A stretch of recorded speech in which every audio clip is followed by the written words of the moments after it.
Hi there, I'm Christopher Dunn again. This is HandmadeInVermont.com, and today we're talking about the Hubbardton Forge Arc Ellipse 3 light. This is the 1375-23 awesome fixture. So this provides a lot of good task lighting. I actually have the 5 light version above me here with only 3 lights on, just FYI. And I have 40 watt equivalent LEDs in there, and this provides a lot of great lighting actually. A lot of people are going to use this over small dining tables. A lot of people are going to be putting this over kitchen islands too. And because the bottom of the glass is open, it's going to put unobstructed light down. That's the task lighting I was talking about a second ago. So moving on from there, let's talk about details on this. So when we talk about the size of the body of the fixture, I'm really talking about the distance from the bottom, in this case the glass, to just above the metal part on the top of the glass part where you see these begin. Okay, that's going to be called the body of the fixture. 6.7 inches high, and then left to right is 25.5 inches. You can call that the length. I'm going to call that the length. And then the width of it is going to be 5.25. So the metal kind of protrudes over on both sides, and that's really a metal to metal measurement, and your glass is just indented a little bit in there. This is the actual piece of glass, and we'll talk about that in a minute too. Let's get into adjustable ranges now. So now we're going to be talking about what's called overall height, and that's going to be the distance from the bottom of the fixture, which is the bottom of the glass, to the ceiling itself using these telescoping rods that Hubbardton Forge has a patent on. So this smaller rod is going to telescope into the bigger rod. Where they come together is called a clutch, which is right here. There's a little set screw. You can barely see it there. This is going to come with a little tiny wrench, this guy here. You're going to bring this up and down to get it where you want it to be during your installation, and when you get it where you want it to be, you're going to tighten that little screw with this little tiny wrench. You can barely see it, and this is going to lock it into place, and you're going to leave as much wire up in that ceiling canopy as you can, because you never know if you want to bring this down a little bit in the future, or if you guys want to move this to a place with a higher ceiling. So little word of warning there. Okay, so this is going to be available in 3 different lengths as standard product. That's going to give you 3 different ranges. Don't forget, remember it telescopes.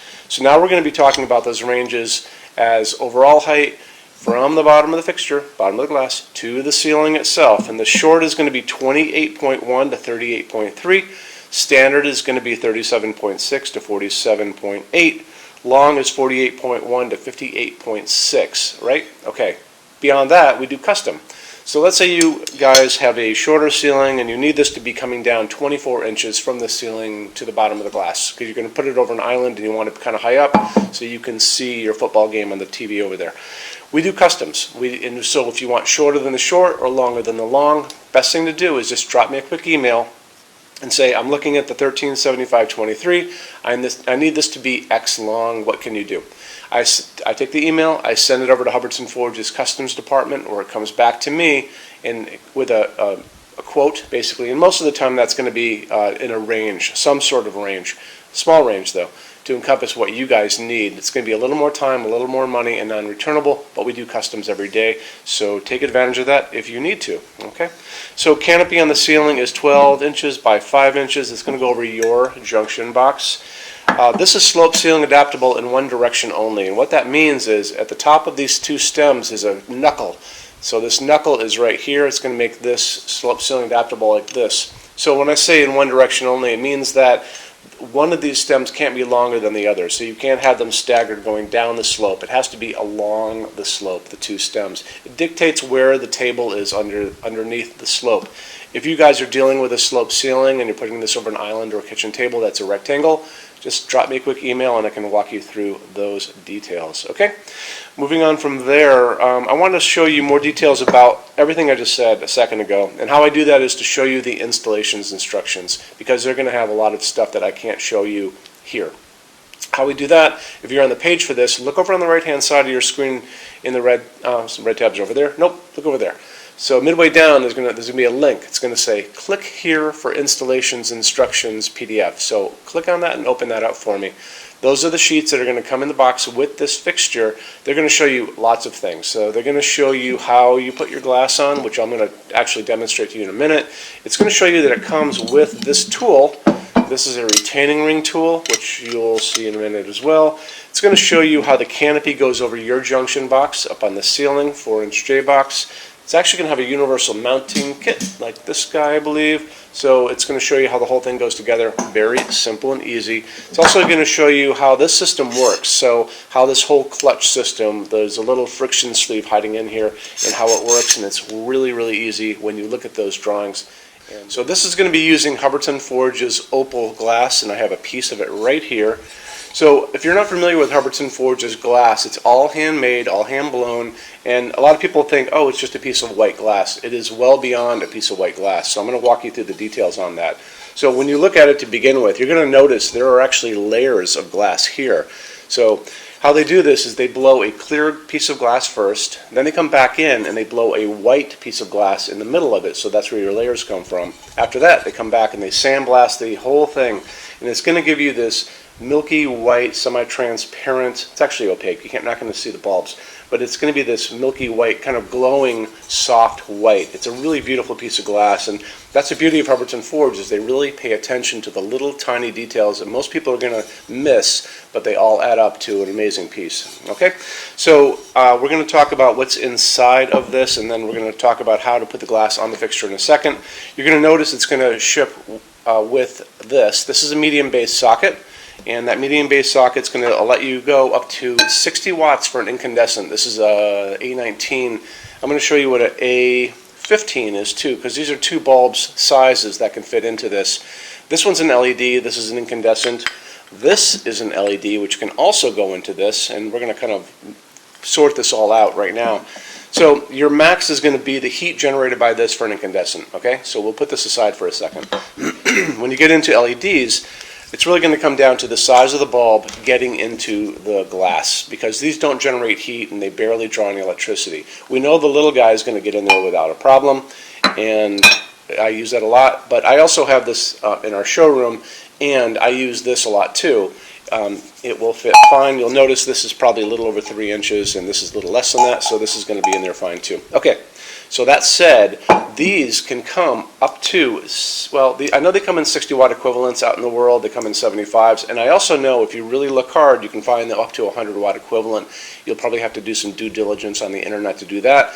The little A15s come mostly 60 watt equivalent when you're out in the world. You can also find these clear bulbs in an A19, and I actually have one here too. So this is an A19 version of this little A15, and these are the new LEDs that are called phosphorus LEDs.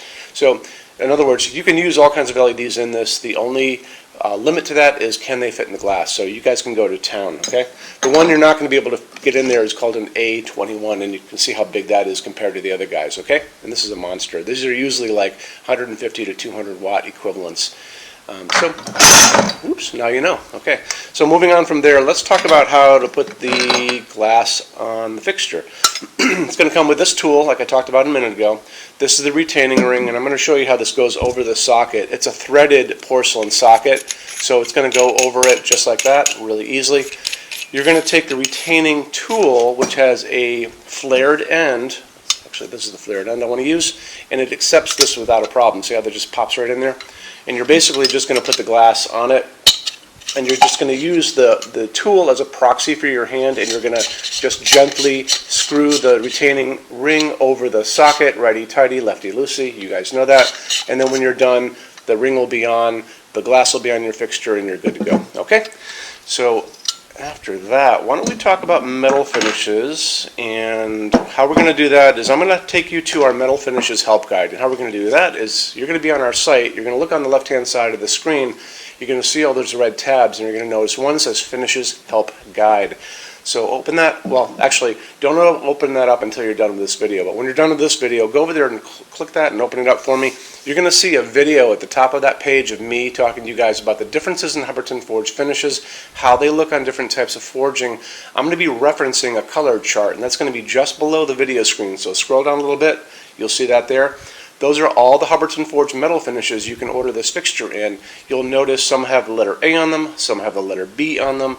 There's a range of variants that can sometimes be on fixtures. I will talk about that in the video, so it's important to watch the video, use that chart.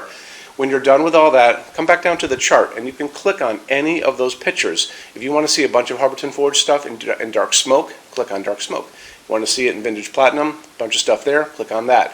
This is a great way for you to kind of bring a showroom into your home and see a lot of things from Hubbardton Forge in different finishes. Best opportunity you have. Okay? So after that, why don't we talk about our showroom? Our showroom in Vermont has over 350 Hubbardton Forge fixtures spread across 2 floors. We have a What's on Display page on our website. It's back in the red tab. There's a lot of good info over there, so check that stuff out. We are adding to that thing all the time. So we'll probably have more than 350 at this point, and there's probably stuff in the showroom that's not even on there yet. Our showroom is open every day except Sunday from 11 to 6, and we have a clearance center. So clearance center stuff is 75% off MSRP. It's returns, discontinued things, and showroom samples. Amazing deal for you. If you are going to come visit our showroom, do me a favor. Measure everything you can think of. So measure ceiling heights, measure counters, measure distances between junction boxes on walls to ceiling, on wall to floor, wall to window, if you guys are doing sconces. If you're doing pendants over a kitchen island, measure the distance between the junction boxes and the ceiling, because that's going to make a big deal when you guys come in and we talk about stuff. Measure widths of dining tables. I want to know about that kind of thing. And then if you have an iPad or some tablet laying around, take pictures of everything and then bring that with you, and we can kind of scroll through the pictures together and see exactly what you guys are doing, and I can help you with your choices, okay? Also bring a big SUV, a good size SUV, because the boxes for clearance things tend to have been they're packed for shipping, and those boxes tend to be a little on the bigger side, okay? When you buy your Hubbardton Forge fixtures from HandmadeInVermont.com, shipping is free to every state except Alaska and Hawaii. There's no tax if you ship out of the state of Vermont, and we're the only dealer with 90-day returns and no restocking fees. No one else does that. Some larger items and custom things are non-returnable. We will always tell you on the page if that is the case, so just take notice of those kind of things. We also offer a rush program. For Hubbardton Forge to give you all the metal finish options, they don't stock. So it generally takes them about 3 to 4 weeks to get product out. We can cut that time in half, and it's super inexpensive. If you guys want to know more about that, just email me at sales@HandmadeInVermont.com, and we spell out the word Vermont, or you can call me 802-446-2400, and I can tell you more about it. So I'm here every day except Sunday from 10 a.m. to 6 p.m. Eastern Time, and our showroom, like I said, is open from 11 to 6 every day except Sunday. Okay? Any questions, let me know, and you guys have a great day. Thanks for stopping in. Bye-bye.